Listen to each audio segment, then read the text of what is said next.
There's an amazing similarity between the game of chess and how God uses people, and they both involve strategy at one level or another.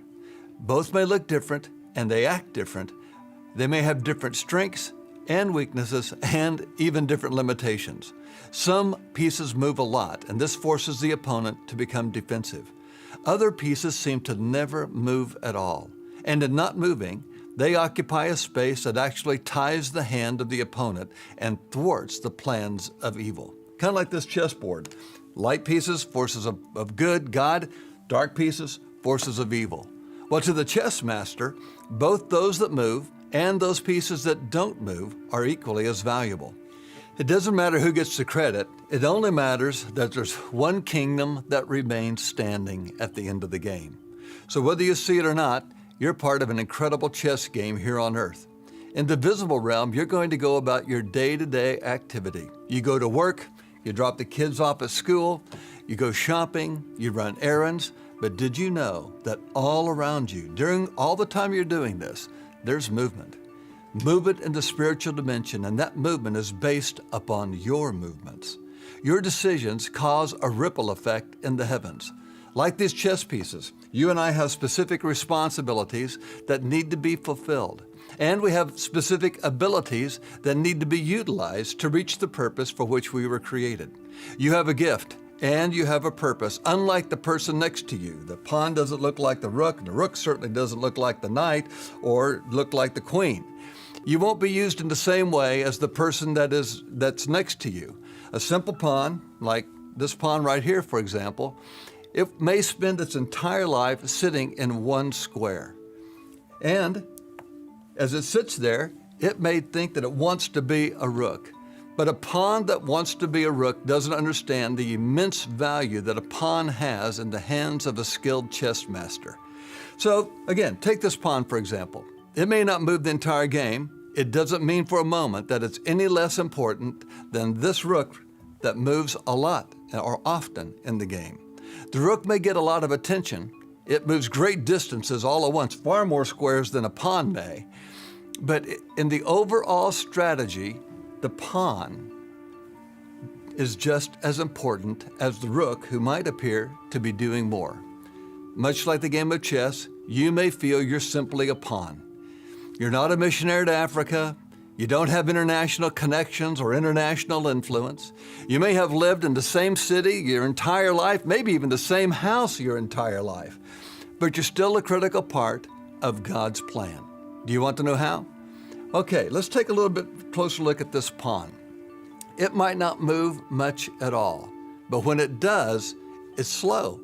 It moves maybe one, maybe two squares at a time.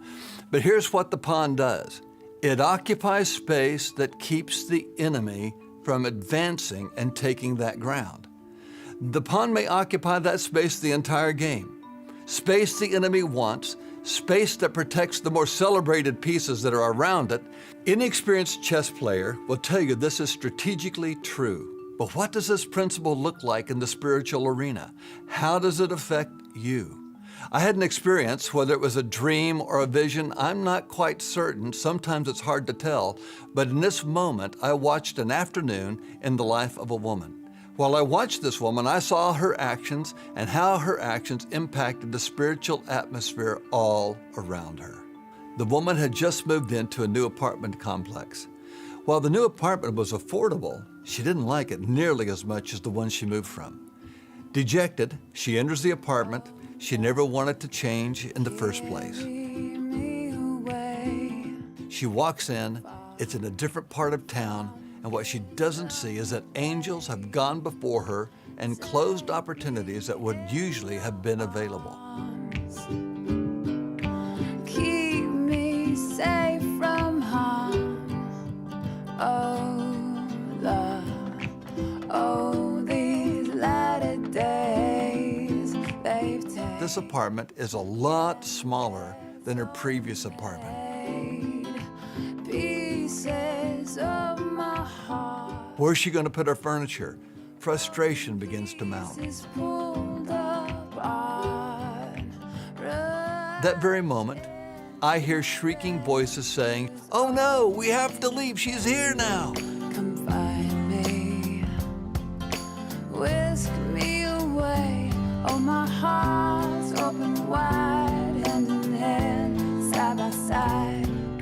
See, God has a plan for this woman, and it starts with a trip to the grocery store.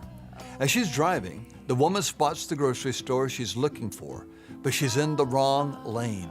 The car next to her is blocking her from the turn lane she needs to be in, so she slows down, hoping to make the turn, and the car next to her slows down too.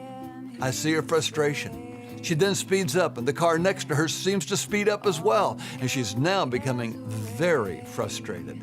She misses her turn, but decides to keep on going. What she doesn't see is that angels around the car next to her are literally slowing the car down and speeding the car up. So they're pulling on the car, they're pushing on the car.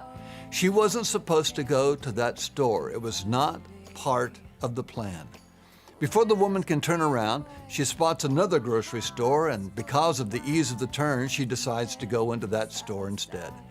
I see her with a small shopping basket full of items, making her way toward the cashier, when suddenly another lady with a basket overflowing with groceries, you've seen those, like mounded, cuts in front of her, almost hitting her.